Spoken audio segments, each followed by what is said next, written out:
In the light off history ইতিহাসের আলো YouTube চ্যানেলে সবাইকে শুভেচ্ছা জানিয়ে শুরু করছি সাম্রাজ্যবাদ বিষয়ে বিভিন্ন বিখ্যাত ঐতিহাসিক বা রাজনীতিবিদদের বিভিন্ন ধরনের দৃষ্টিভঙ্গির কিভাবে আমরা পাচ্ছি।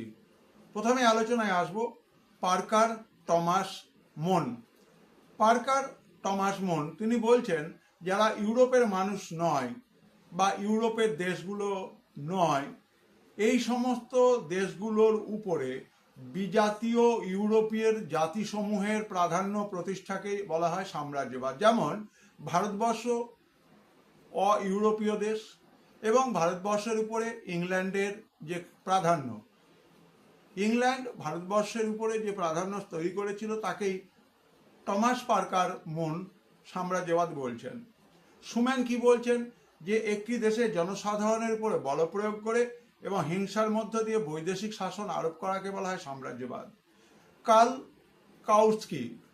কাউটস্কি বলছেন যে অতি উন্নত পর্যায়ের শিল্প উন্নত পুঁজিবাদের ফলাফলকে বলা হয় সাম্রাজ্যবাদ। এবং চার্লস বেয়ার্ড তিনি বলেন যে কোনো একটা রাষ্ট্র কর্তৃক অপর রাষ্ট্রের উপরে ভূখণ্ড দখল করে তার দখলদারি রাষ্ট্রের কর্তৃত্ব প্রতিষ্ঠাকে বলা হয় সাম্রাজ্যবাদ। সুতরাং এখানে আলোচনা করা হলো চার্লস বেয়ার্ড, কাউটস্কি, সুম্যান এবং পার্কার টমাস মুনের চিন্তাভাবনা সাম্রাজ্যবাদ বিষয়ে। নজরে রেখো in the light off history ইতিহাসের ইউটিউব চ্যানেল।